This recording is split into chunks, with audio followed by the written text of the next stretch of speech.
A massive controversy has erupted at the Oxford Union after a highly anticipated debate between India and Pakistan was cancelled at the last minute.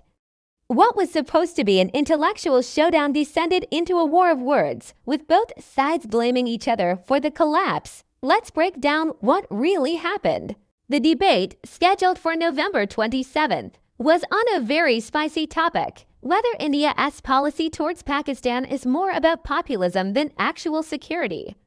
The Indian side was represented by lawyer Sai Deepak, who stepped in after the original high-profile speakers, including a former army chief and Dr. Subramanian Swamy, had to pull out. On the other side, the Pakistani delegation was supposed to include prominent figures like Hina Rabbani, but just hours before it was set to begin, everything fell apart.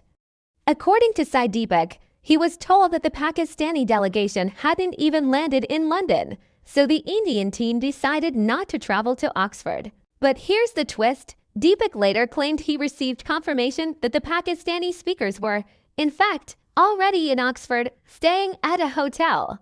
He went on social media to blast the Pakistani side for, in his words, deserting the battlefield even before the battle begins, suggesting they were scared of a live debate. He also heavily criticized the Oxford Union's leadership, some of whom he pointed out have Pakistani connections, for allowing the prestigious institution's reputation to be damaged.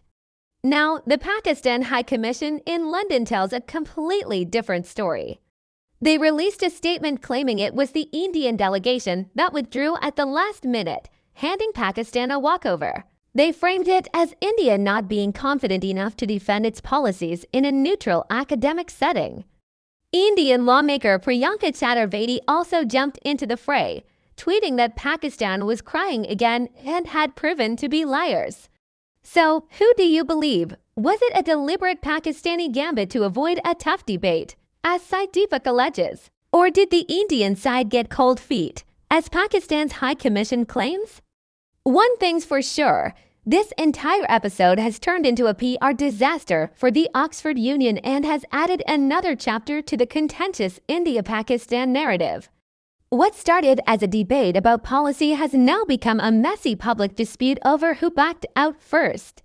Let us know your thoughts in the comments below. Thanks for watching, and don't forget to subscribe for more updates.